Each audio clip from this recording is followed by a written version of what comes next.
Okay guys, hari ni saya nak tunjukkan aksesori yang perlu ada lah pada Proton IMAS. Jadi apa yang saya nak tunjukkan ni adalah 3 benda, iaitu boot tray ataupun trunk tray untuk Proton IMAS. Jadi jom kita tengok yang pertama.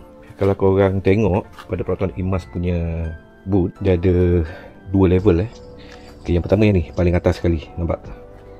So bahagian tepi ni dia satu level Okay, yang kedua kita boleh tarik ni.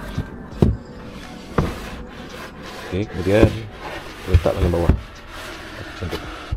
Jadi space untuk boot ni dia makin besar lah sedikit. Dia dah turun, nampak?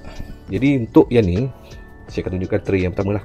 Kalau kita lihat kat sini bentuk dia 4 segi jadi kita just letak macam ni. Jadi kalau macam korang nak letak barang lebih, buatlah macam ni Okey, 4 segi.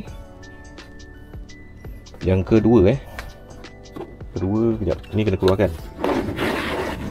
Kita tarik ni, korang kena keluarkan kayu ni, lepas tu letak atas macam ni.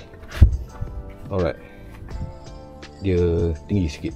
So dia punya boot tray adalah seperti berikut. Letak macam ni. Nice fitting. Dan yang ketiga saya keluarkan dulu. Okay, kau nampak tu bahagian bawah tu. Okay, ni ada lagi storage. So kita just letak saja. Macam tu. Jadi yang ni bahagian sini. Jadi yang bahagian atas ni ada 2 mood lah. Yang besar tadi bila kita letak papan ni dekat atas, dan juga yang rendah sedikit. Kalau saya guna yang ni lah, yang besar.